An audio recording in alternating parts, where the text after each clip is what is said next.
Hello guys, welcome to our blog, welcome to heaven. আমরা আজকে যাচ্ছি, এই কোথায় যাচ্ছি? তারাপীঠ। আমরা কোথায় যাচ্ছি? রামপুরহাট না, আরে নামটা ভুলে গেলাম। আরে না, রামপুরহাট, বীরভূম। আমরা আজকে বীরভূম যাচ্ছি। বীরভূমে গিয়ে অনেক কিছু এক্সপ্লোর করবার আছে, আমরা এক্সপ্লোরও করব।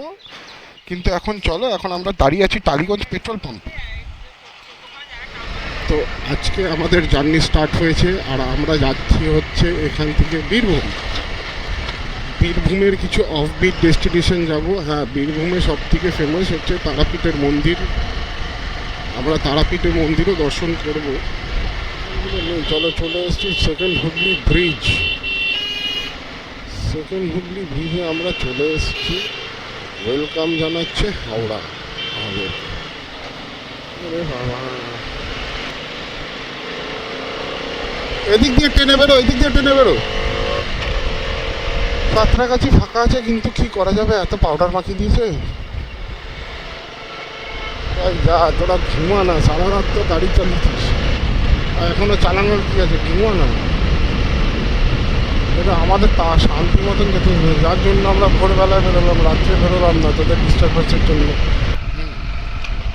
তাহলে ওই আমরা নানকুনি ক্রস করে গেছি, এখন আগাচ্ছি আস্তে আস্তে পালসিটের দিকে। আর বলো না, মাঝখানে কত কিছু বলছিলাম, কিন্তু হঠাৎ করে দেখি যে গাড়ির ইয়েটা শেষ। গাড়ির বলছি, হ্যাঁ, ক্যামেরার ব্যাটারি শেষ। এবার ব্যাটারি না থাকলে যেমন মনে হয় না কিছু রেকর্ড হয়েছে, আমাকে চেক করতে হবে।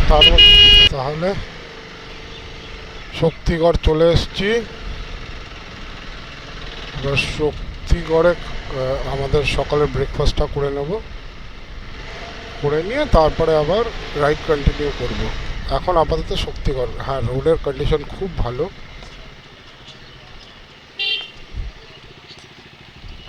মানে এত সুন্দর হাইওয়ে স্ট্রেচ আমরা বুঝতে পারিনি, এত ওভার ব্রিজ আমরা বুঝতে পারিনি কখন বর্ধমান ক্রস করলাম, কখন মানে এত ভালো বুঝতে পারলাম না যে কখন আমরা বর্ধমান ক্রস করে গেলাম। শক্তিগড়ে খেতে দাঁড়িয়েছিলাম, শক্তিগড়ে খাওয়ার বিল হয়েছিল ওই 400 400-450 টাকার মতন। ঠিক আছে, শক্তিগড় থেকে বেরিয়ে বুঝতেই পারিনি কখন আমরা চলে এসেছি 108 শিব মন্দির। 108 না 110 শিব মন্দির, এরকম কিছু একটা হবে, আমার খেয়াল নেই। যাই হোক, আর এখান থেকে মাত্র রামপুরহাটের ডিস্টেন্স 118 কিলোমিটার। 118 কিলোমিটার। রামপুরহাট থেকে তারাপীঠের ডিস্টেন্স হয়তো খুব জোর হলো 11 কিলোমিটার। ঠিক আছে। চারিদিকের বিউটি, শুধু ধান ক্ষেত আর ধান ক্ষেত, একদম চোখ জুড়িয়ে যাচ্ছে এরকম দৃশ্য দেখে। এরকম এনভায়রনমেন্ট যদি কলকাতায় হতো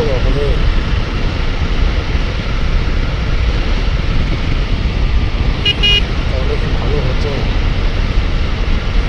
এরকমই এনভায়রনমেন্ট একটু দরকার ছিল কলকাতায়।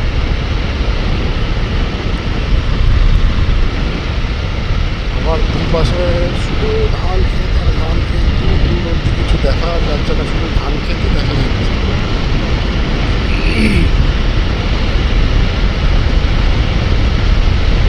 গ্রাম বাংলার ব্যাপার স্যাপারই আলাদা।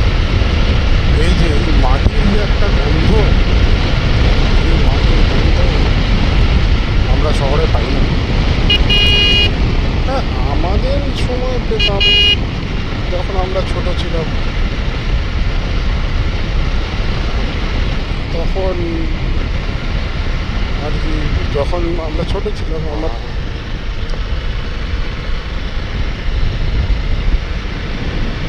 ধান ক্ষেত আর ধান ক্ষেত, শুধু ধান ক্ষেত, শান্তি।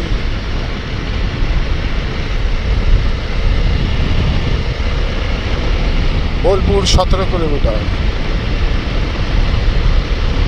বোলপুর আর এখান থেকে 17 কিলোমিটার। বিরাট হচ্ছে।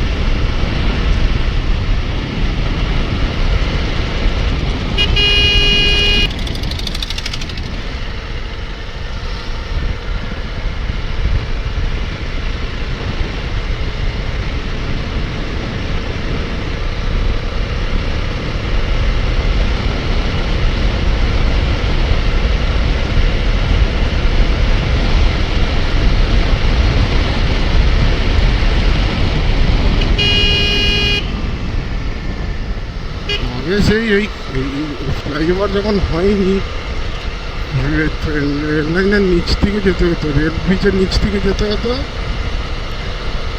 ওই রেল ব্রিজের নিচে পুরো এক হাঁটু জল থাকতো এনি টাইম, যখনই কখনো হোক। ওই এখনও দেখা যাচ্ছে, ওরা তো দেখতে পারবে না, হলে আমি বলছি।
চলো, বোলপুর 10 কিলোমিটার।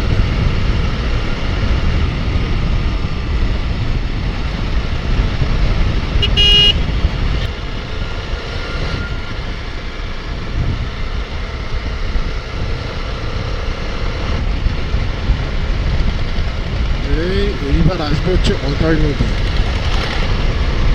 নদীর মধ্যে শুধু চর পড়ে থাকে, কিন্তু হয়তো এখন জল থাকলে থাকতে পারে, কারণ কি এটা বর্ষাকাল, বর্ষাকালে তো জল থাকার কথাই নেই এটা নদীতে।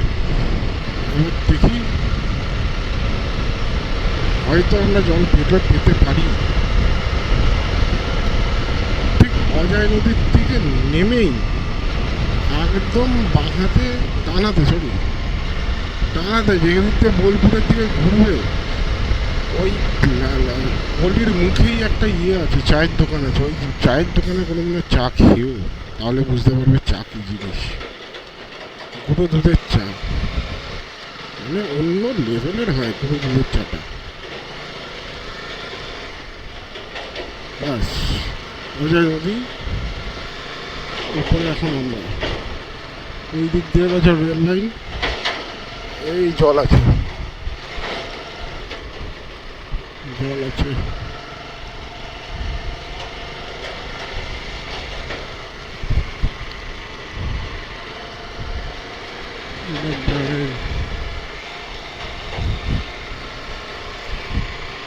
এত জল থাকে না কিন্তু।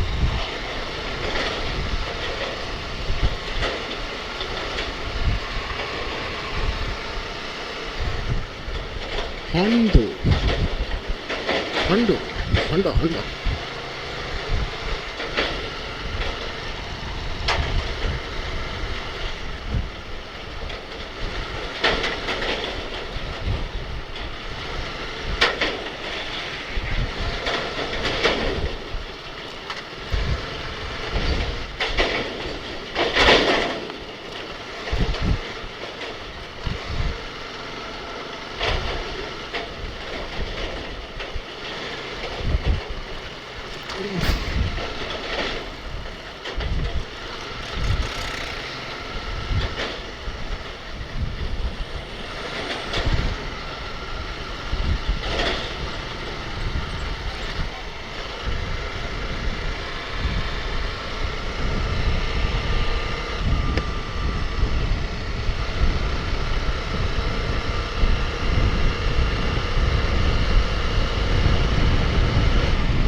বোলপুর 7 কিলোমিটার।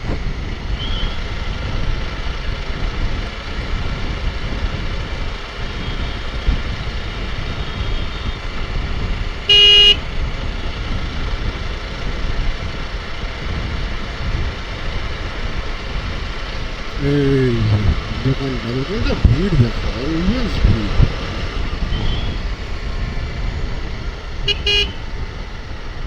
এই যে এই দোকানটা,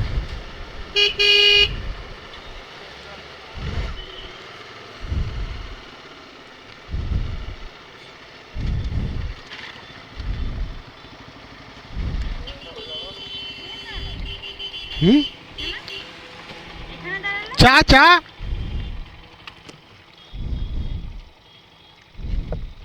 তো বোলপুর চলে এসেছি আমরা। এই আর কিছুক্ষণের মধ্যে বোলপুর স্টেশন। কিন্তু এইখানটা প্রচণ্ড জ্যাম হয়, প্রচণ্ড জ্যাম। মানে ও বাপরে বাপ, জ্যাম ছিল না অন্য কিছু ছিল? এটা তো কিছুই দেখলে না, যা ছিল আমরা জানি। গাড়িটা নিয়ে ট্রেনে ঢুকে যেতাম আমরা।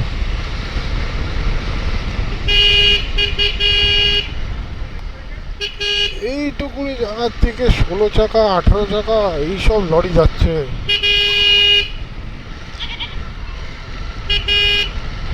আমরা আর কি অ্যাডভেঞ্চার করলাম, লরি তো অ্যাডভেঞ্চার করে যাচ্ছে না। হর্ন দে, হর্ন দে।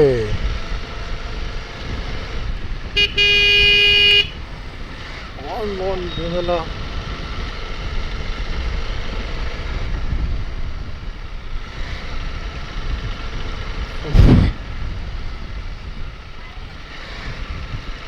বোলপুরের যা রাস্তা পেয়েছি, ওটা পাওয়ার থেকে না পাওয়া ভালো ছিল। ওটা রাস্তা না, রাস্তা নেই, রাস্তা নেই ভাই, রাস্তা নেই, মানে কি বলবো।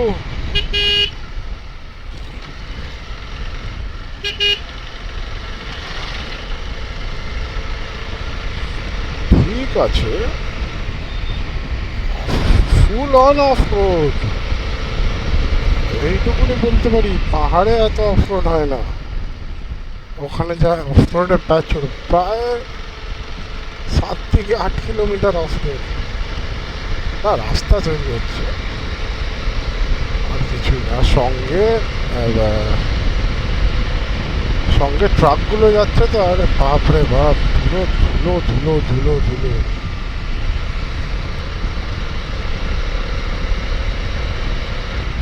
এত জল থাকে না নর্মাল সময়, এর ওপর থেকে যাই। এখন ব্রিজের ওপর থেকে যেতে হচ্ছে। জল দেখো বর্ষাকালে।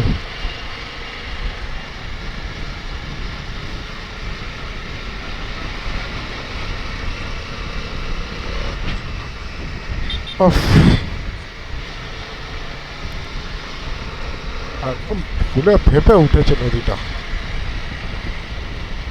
কিন্তু এখানে jam. Kolkata. So welcome to Tarapith. আমরা সবাই তারাপীঠে এসে পৌঁছালাম। আর বলো না, রাস্তার যা অবস্থা, আমরাই জানি আমরা কি করে এসেছি।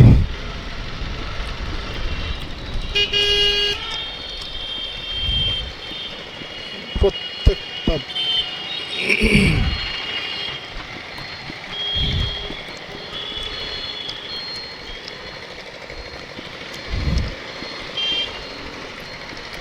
যত রাস্তা আছে, যত রাস্তা হাইওয়ে ছাড়বার পর থেকে রাস্তার অবস্থা খুব খারাপ, খুব খুব খুবই খারাপ।